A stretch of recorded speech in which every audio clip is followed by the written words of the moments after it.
Haruki came over to his friend's place to stay the night. He looked awful and Kuji immediately knew something bad had happened. Haruki didn't say anything, he just asked for help cutting his hair. Akihiko was really worried because Haruki hadn't come back. He ignored Haruki's request to leave in the morning.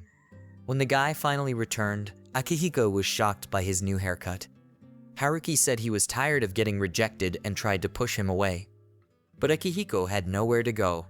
He promised to help around the house, said he could sleep anywhere and wouldn't do anything weird. Haruki let him stay. The mood during rehearsal was tense and they couldn't play properly. Haruki blamed himself.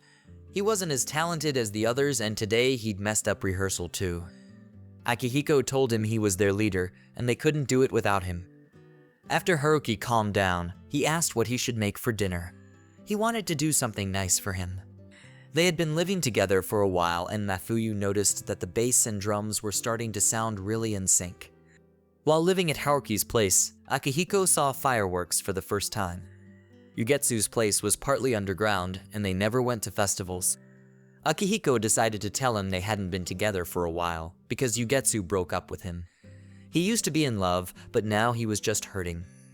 The band was making good progress with their new song even though the lyrics weren't finished yet. Mafuyu already knew what he wanted to write about, but he didn't feel inspired. Ritsuka offered to help him with that. Akihiko and Haruki stayed late at the studio. They got home after sunrise. Yugetsu wasn't doing well without Akihiko, but Mafuyu kept visiting him. The final round of the contest was coming up, and the lyrics were finally ready. Akihiko left his phone and went to see Yugetsu. He told him he'd decided to move out for good. He had started to enjoy music again. Until now, he only played the violin trying to reach Yugetsu's level, and started playing drums to try to forget him. Yugetsu didn't want to let him go. Mafuyu noticed something was off with Haruki. He figured out about his feelings. At home, Akihiko was waiting for Haruki. He and Yugetsu had gotten into a fight. Haruki wanted to go to the store, but Akihiko asked him to stay. Mafuyu was really nervous before the contest. He hoped he'd be able to express his feelings through the song. Ritsuka hugged him and told him it was going to be okay. The day of the contest came. Akihiko was still shaken by what happened with Yugetsu and even thought maybe life would have been better if he'd quit music. But the moment Mafuyu started singing, those thoughts disappeared.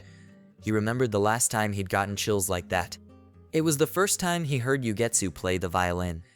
Yugetsu watched the performance and finally admitted Mafuyu's talent. Akihiko noticed him only after it was over and ran after him. Yugetsu didn't want to look him in the eyes because he didn't want to hear him say it was over. Akihiko grabbed his hand and apologized for all the pain he had caused. Then he turned and left. Yugetsu cried and said goodbye in his mind.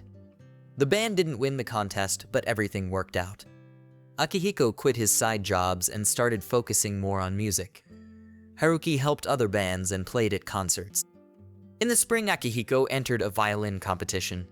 Haruki used to think the violin didn't suit him and that he couldn't be that emotional, but the guy had changed. Akihiko got really flustered when he found out Haruki had seen his performance.